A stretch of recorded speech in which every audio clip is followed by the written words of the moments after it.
Pembangkang disifatkan sukar untuk mencari alasan supaya rakyat menolak budi Madani RUN 95, budi 95 atau mengkritik Perdana Menteri Datuk Seri Anwar Ibrahim sebagai gagal dalam pelaksanaan inisiatif tersebut.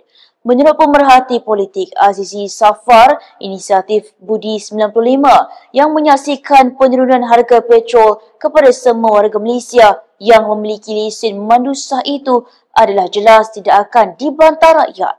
Katanya golongan berpendapatan tinggi juga tidak akan marah atau berasa tidak puas hati terhadap kerajaan Madani kerana mereka juga layak menikmati inisiatif budi 95. Rakyat lazimnya gemar harga murah dan hanya akan bersuara apabila harga naik atau lebih tinggi, manakala jarang sekali ada yang mengadu jika harga lebih rendah. Tambah beliau, hanya golongan tiada lesen memandu yang sah laku sahaja tidak mendapat subsidi petrol RUN 95 Madani dan mereka sahaja yang akan marahkan kerajaan. Tambah Azizi, kuota 300 liter pengisian minyak petrol juga tidak memberi kesan kepada orang ramai apabila majoriti pengguna dilihat tidak akan melepasi penggunaan itu bagi tempoh sebulan, sekaligus tidak akan dibebankan dengan harga tanpa subsidi.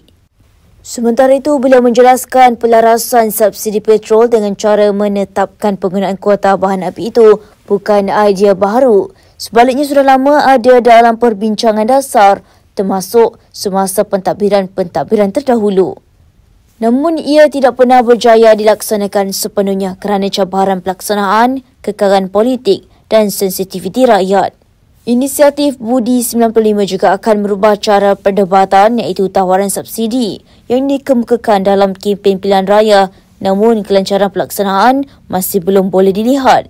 Perlu menunggu sehingga ia bermula.